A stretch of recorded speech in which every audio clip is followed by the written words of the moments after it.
Morning peeps, good morning everyone, how's everyone doing? Hopefully you guys are all doing well. Don't forget, if you're new to the channel, like, share, subscribe. Alright, let's talk about Canelo, former pound for pound king, no longer undisputed at 168 pounds. I think the IBF belt is gone, but still very much the top dog in that division. I think still very much the top dog in boxing. Maybe not a top 4, top 5 pound for pound guy anymore, but in terms of sort of bums on seats, pay-per-view numbers, I think he's still very much the big dog. His name has been in the headlines quite a lot in the last couple of weeks. I actually think we probably, on the DAZN broadcast last week, mentioned him more than we did Crawford's opponent, Madrimov. It's true. Everyone ran, including myself, ran with this Canelo Crawford chat up until the fight. Even after the fight, we spoke about the idea of Canelo Crawford. So yeah, his name's been in the headlines quite a lot. You know, I was thinking, you know, when it comes to career earnings, and there's probably a website that tells us this, but surely Canelo is only just behind Floyd when it comes to how much money they've made from the sport of boxing. Just boxing. So no endorsements or anything, just boxing purses. Like Floyd is probably in a league of his own, maybe. But surely Canelo has now eclipsed, I don't know, Manny Pacquiao, Evander Holyfield, Oscar, AJ, etc. Like surely. Like this guy has been earning top bank for, I mean, Floyd fight was 10 years ago, and he was earning money before that. And he's been earning consistent money because he's been fighting twice a year for over a decade. And we're not talking small money either, we're talking big pay-per-view numbers. And if he gets what he wants, I don't think he will, but if he gets his 200 million demand to fight BENAVIDEZ and he's 150 million demand to fight Crawford, he'll eclipse Floyd. He'll eclipse Floyd because he's 34 now. He wants to go on, I think he said this, until he's 37, 38. So that's another 6 to 8 fights. Even if he doesn't get his BENAVIDEZ and Crawford money, we know he still makes around 35 to 40 million a fight. It's a lot of money, man. So, yeah, look, I think he's been incredible to the sport of boxing. I really do. I know some people don't like Canelo. I don't know if that's because of the issues he had in the lead up to the Golovkin 2 fight, obviously the failed drug test. I don't know what it is. If it's that, I get it. If it's other things, I don't get it. But I think he's been so good for the sport of boxing. Again, it's all well and good being a star, but if you're a star that's not fighting, then that doesn't mean anything. Canelo has been giving us May, September for I don't know how long. Honestly, I don't know how long. Fighting top guys, unbeaten guys. Yes, I know we want to see him fight BENAVIDEZ and the other top guys, but he's still fighting top unbeaten kids. And I have to respect that. I do.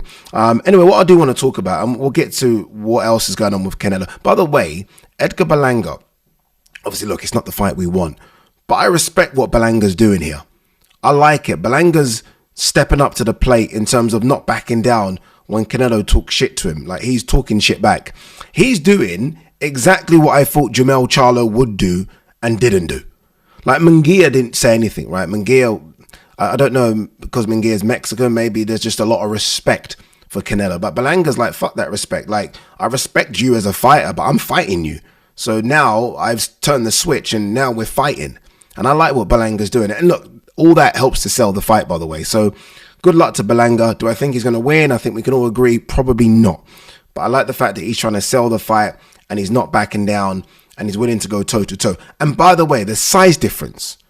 Like, Canelo is clearly a 160 guy. Like, you see the size difference when he's fighting a true 168 guy. Berlanga is so much bigger than Canelo.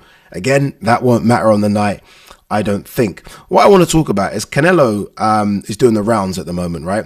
And he was on Sway in the Morning. I don't know if you guys know what Sway in the Morning is. It's a radio show hosted by a guy called Sway, who's been doing this for years, one of the top radio hosts in America. He's more than a radio host. He's sat down with some of the biggest names in the world and conducted really good interviews. And he had Canelo on the show. What I've realized, by the way, is that these fighters, especially in America, maybe not so much over here, these fighters seem to open up so much more to people like Sway and other radio hosts, if you like, right? You see a lot of them on The Breakfast Club. And they just seem to kind of just, I don't know if it's because the radio host isn't necessarily a big boxing fan, so they ask questions that maybe us as boxing journos wouldn't ask, because we like know the answers to them, if that makes any sense. But I feel like the fighters just seem way more relaxed and just open up. And Canelo did that. He conducted 99.9% of the interview in English, which is really good as well. But Canelo said a few interesting things in that interview. First of all, he spoke about the money that he wants. He said, look, you want me to fight BENAVIDEZ, 200 million. He said, you want me to fight Crawford, 150. And look, you know what? There was part of me listening to the interview thinking, oh, that's just greed. But then there was a part of me that's like, I don't know. Maybe he deserves that.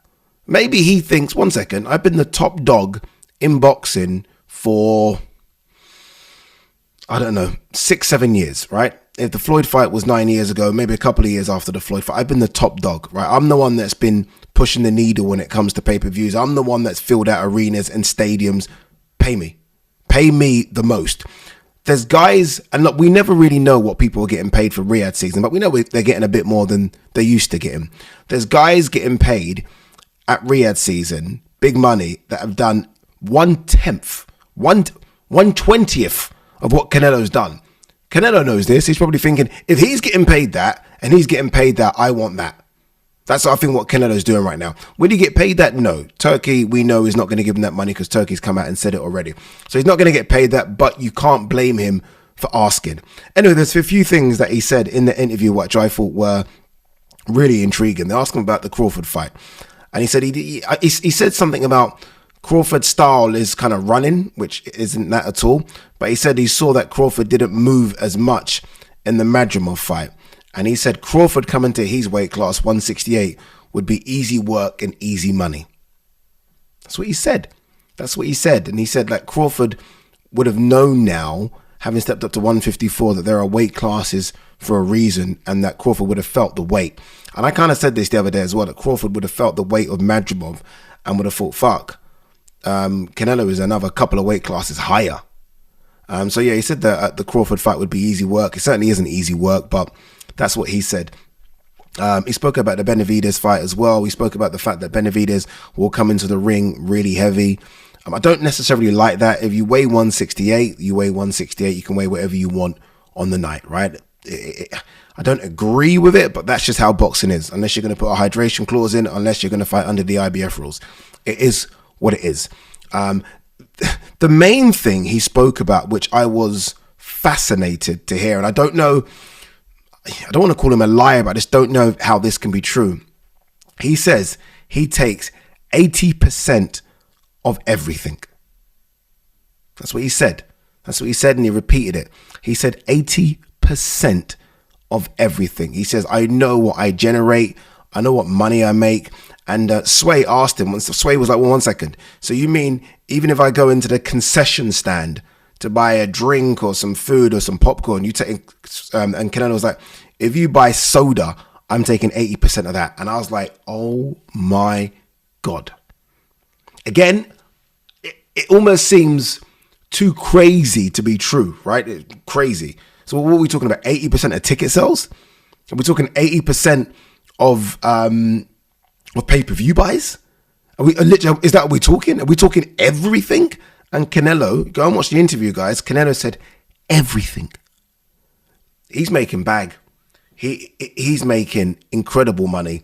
I'd love to like get Eddie on the phone and just maybe get some clarification as to what that actually means, because it surely cannot mean everything. It just can't. It can't. I mean, can it? No way. I don't think so. But look, Canelo clearly still is the man, and 80% of everything is why we probably won't see Canelo on a Riyadh season card. Probably just ain't gonna see it. It just ain't gonna happen. But yeah, I find it incredible, those kind of numbers. And look, this is where he's got to. This is a fighter that's clocked the boxing game, the most dangerous and probably corrupt sport on planet Earth. He's gone in there and found a way to make it work for him, and I like that. And honestly, I like that. That answer, by the way, 80% of everything, came when one of the other hosts asked him a question, like, if you could give advice to a young fighter, what advice would you give? And he kind of broke down a few things and then said, this is what I'm doing. And you never get a fighter kind of disclosing what they make. It just doesn't happen, right? And he didn't say numbers, but we didn't say numbers in terms of I make 27 million from that fight or 100 million from that fight. He just said 80% of everything. And I'd love to know how long that's been. I really would. I find that incredible. I really do. They also asked him about Gervonta versus Shakur. I think Sway asked him, if you could put money on a winner, who would you do? And he said, look, I respect Shakur, but I put my money on Gervonta. Shakur's a good boxer, good mover, but I put my money on Gervonta. He spoke about the fact he learned a lot from the Floyd fight. It was just, honestly, a fascinating interview. And again, it goes back to what I said, that I feel like these, I don't know, non-boxing journalists, if you like, get way more out of fighters than we do. And I feel boxing journalists need to be careful because, again, I feel like the fighters are liking these way more than the usual boring sit-down interviews they're used to doing. That's even me. I got to step up my game when I speak to these people now, because I don't want it to be a case of fighters no longer want to I want a fighter to sit with me and just open up. You know what I mean? I don't want them to and I try not to ask the usual shitty questions, but it ain't easy to do. All right, let's have a look. 80% of everything, people. Let's have a look and see if there is anything else. I wonder what, because I've always felt like AJ's in control as well. Like every time I've been around AJ, I feel like he's like that. He's kind of got that mindset of making sure that he gets paid everywhere. So I wonder what he is like. I wonder if AJ is like, yeah, I'll take 40% of everything. I wonder, or Fury. I do wonder if this is just a Canelo thing, or if a lot of boxers have that, or do boxers just say, what's my guarantee, and that's it. I'd love to know. Honestly, I'd love to know. All right, let's have a quick look if there's any other things here. I'm here for greatness. Virgil Ortiz Jr. plans to line up and knock down every 154-pound star. He fights this weekend, Virgil Ortiz. I've not had a look at that card. Let's have a quick look. Feels like there's boxing it's almost impossible now, I think, to kind of keep ahead of it. You know, it's a shame, by the way, that obviously if he's fighting this weekend, why did Virgil Ortiz just not stay on the Riyadh season card? Like, remember, it was supposed to be Virgil Ortiz versus Tim Tszyu, and in the end, they made Bakoli Anderson. Like, why didn't he fight his opponent on this card? It's a shame. Sahil Bachuik, 24-1-0. I heard he's a problem, a big problem. And, you know, I think the bigger problem is that this isn't a super active Virgil Ortiz. It's not a guy that gets a lot of rounds in at the moment. So hopefully this isn't a problem for Virgil Ortiz, because, you know, there are talks now about him versus Crawford. Anything else? Israel Majimov's disrespected trainer Joel Diaz blast scores after Terence Crawford lost. Now let's move on from that.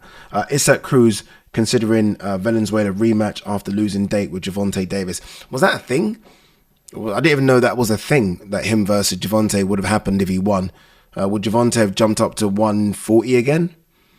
To become a champion in that weight class? He's done that already, didn't he? Didn't he beat Barrios for a belt in that weight class?